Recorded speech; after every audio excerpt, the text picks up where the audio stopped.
Do you want to unlock your Facebook profile? So don't worry, you're on the right place, because in this video I'm just going to teach you how you can easily unlock your Facebook profile. So let's get started without wasting any time.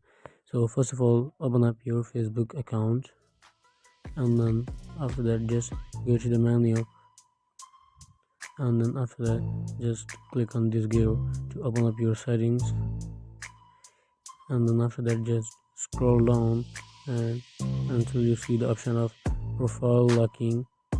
Just click on it, and then here you see the option of unlock. Just click on it, and then from the very down you see the option of unlock your profile. Just click on this option.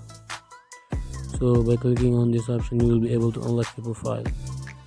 Here you see after a couple of seconds it asks you will unlock your profile. So click on OK. This is how you can easily unlock your Facebook profile within a couple of seconds. Thanks for watching the video, and please do not forget to like and subscribe to my channel.